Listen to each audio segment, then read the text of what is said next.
everybody. It's been a little while since there's been a video. I'm back from traveling, and to get this started again, I headed over to Triumph San Diego for another used bike review. Today, I'm doing a little bit of a different bike. It's Italian. Ducati, anybody? It is a Ducati 800 Supersport. It's a 2005, so towards the end of the run for this production of the bike. And you can see it behind me, classic Ducati red fairings. We'll go over the bike really quick. It's a pretty simple bike, so there's not too much to cover. And we'll go take it for a ride and see what we think. So like I said before, this is a 2005 Ducati 800 Supersport. This is the predecessor to the current Ducati Supersport, and with that, it means that it's a little less aggressive than their super bikes. The clip-ons are still aggressive, but less track focused. The pegs are a little bit closer to the ground, so that means it's going to be more comfortable, but don't be confused, it still has classic Ducati ergonomics, and that's a little bit aggressive, but if you're looking at a Ducati, that's part of the reason you want to get one. So something to keep in mind if you've never shopped for a Ducati before. This bike is a lot like an Italian version of the SV650. It makes about 80 horsepower from its motor, and it weighs about 400 pounds. So when you look at it on paper, you could actually consider this kind of a beginner bike. Not for a complete novice who's never seen a bike, but definitely something you could consider riding if you've been riding dirt bikes your whole life. Now, I think the best part about this bike, the price. It's only $3,899 to own what I would consider a modern classic Ducati for under $4 grand. That's a pretty cool proposition. There's nothing like the sex appeal of a Ducati. There's no denying that. If you're a motorcyclist, you know that. So it's just a cool looking bike. It's aged well, I think, styling wise. And the standout feature for me, the Termi pipes. And these are authentic Termi pipes, not fake ones from eBay with stickers. So I think that adds a lot of value to the bike. It's a full system too, so pretty neat. Other than that, it's a pretty standard bike, and I don't mean that as a bad thing, but there's no crazy electronics on this bike. It's just no ABS, no traction control. Your hand is the traction control. Standard Brembo calipers. So nothing too crazy. This one's done about 24,000 miles, so that's pretty safe to say. I think the kinks are worked out, so I wouldn't hesitate to ride this all around, and I think this would be just a great get-around town bike. It's hard to not like the red. Okay, I think that's enough talking. Let's hop on the bike and see what we think.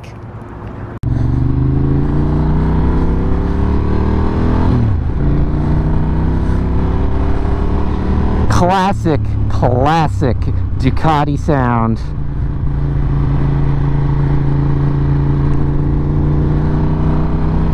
Now, when people talk about bikes having character, I think Ducati's at the top of my list because often choices are made design-wise that, I'll be honest, don't make a lot of sense. But when you ride a bike like this, it does make sense, because I just don't know how you couldn't feel like a badass riding around on a bright red Ducati. It just doesn't compute.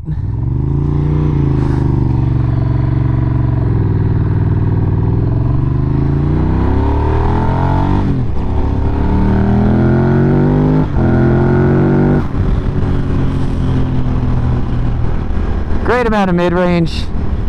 These twins are just so tractable in the city. These motors are perfect if you value low and mid-range torque. I mean, that's what they do best. And for going around the city, it's the most fun too, because it's usable power.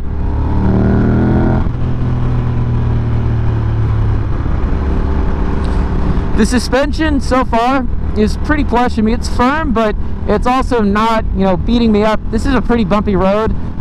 Right through here, it's actually pretty smooth, but there's a lot of construction down this road, and it's a good place to test how comfortable your suspension is, or not.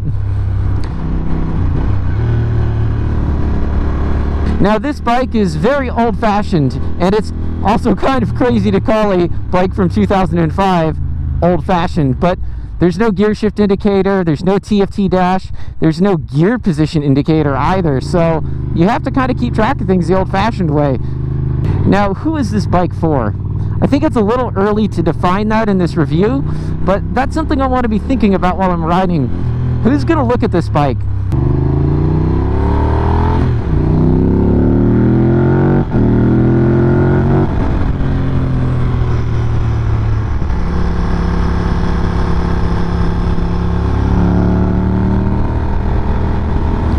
Now, remember how I said the ergonomics are aggressive? Yeah, that's very true. It is very Ducati-esque. I'm very much laid over the tank of the bike, more so than some other brands, and the clip-ons are pretty far down. The bike steers very light. You can tell that, you know, you don't have to put much effort on these bars to get it to do what you want.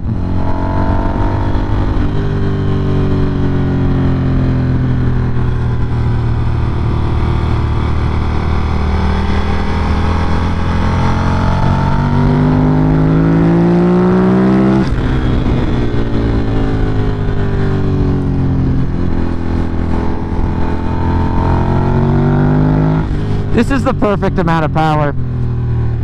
For a street bike, you really don't need much more than this. It's got more torque than you'll need to pass anybody on the road. What a cool bike. What a cool bike. It's a lot more friendly than I was expecting. My impression of Ducatis have always been they're these wild bucking beasts, but it's a really fun bike to ride. I'm kind of blown away right now that that is something you could purchase for, relatively speaking, very little money in the motorcycle world. And it's gorgeous. This is a gorgeous motorcycle. Honey, can I have another bike? That's what I'd be asking if I had the space. What a cool machine. And this is a piece of history. I think this is truly a modern classic right here. It's really not bad to ride on the street. The suspension so far has been really nice. It's super plush.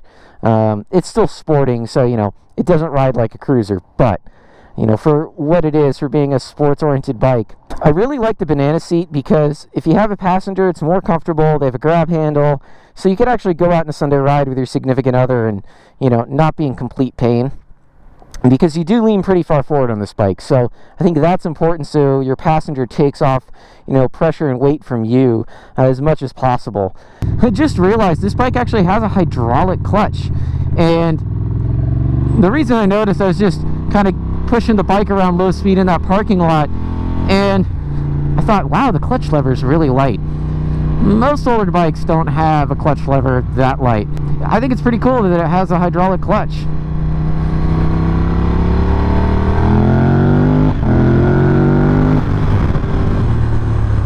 Really like these brakes. Brakes are one of my kind of pet peeves with a lot of bikes. I feel like most brakes don't have enough bite out of the box, and these are another pleasant surprise. They have a lot of bite. They have so much bite though that if you're more of a novice, I would not be so inclined to recommend it because they bite a lot, and without ABS that means they could lock up pretty easy. So something to keep in mind.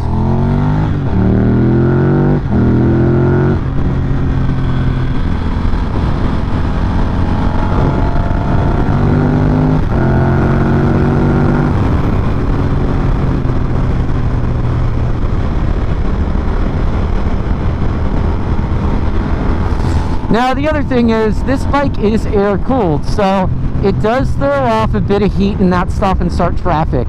And if you do a lot of it and you live in an area that you can't split lanes, that might be a problem, but in California they got something right and we can split lanes, so that's really helpful if you own an air cooled bike. But you know, today's fairly warm, I would say, for a winter day. This is winter, by the way, in San Diego, if you didn't know.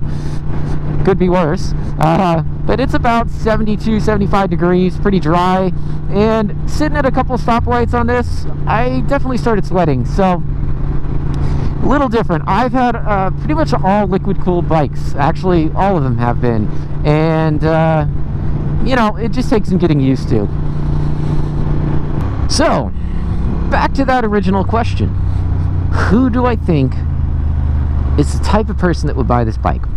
Well, the first person I could think of that would want something like this is a Ducati person who wants a Ducati that they can actually ride around and enjoy, because like I said, it's not some crazy special model, and that's really good if you're looking for a bike that you just want to ride and put some miles on and not be afraid to put more miles on it.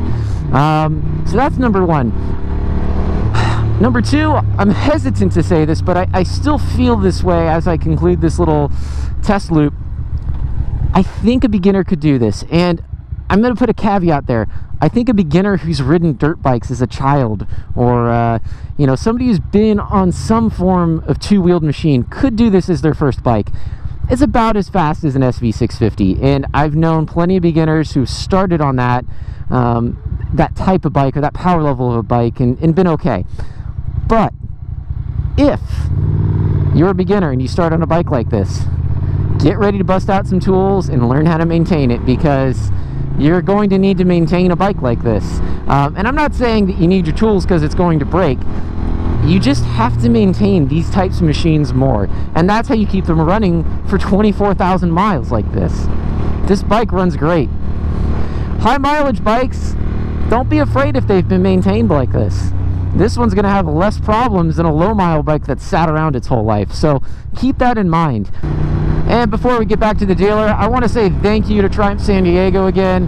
They have enabled me to take their bikes and make cool videos for you guys, and they're just an awesome group, like I said before. So if you're actually interested in owning this bike, shoot them an email. I'll leave a link in the description below.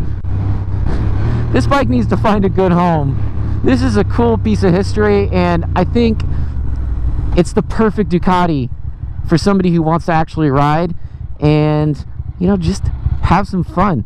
This is a great little cafe hopper, I think, is what I would use this one for. Just hopping around town, and I mean, who doesn't want to say they're riding a Ducati around? It's pretty darn cool.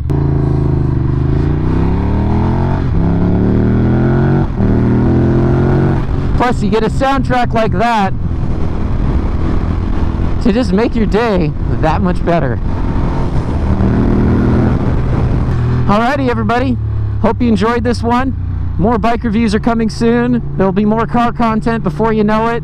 And thanks for sticking around and watching. Until the next time.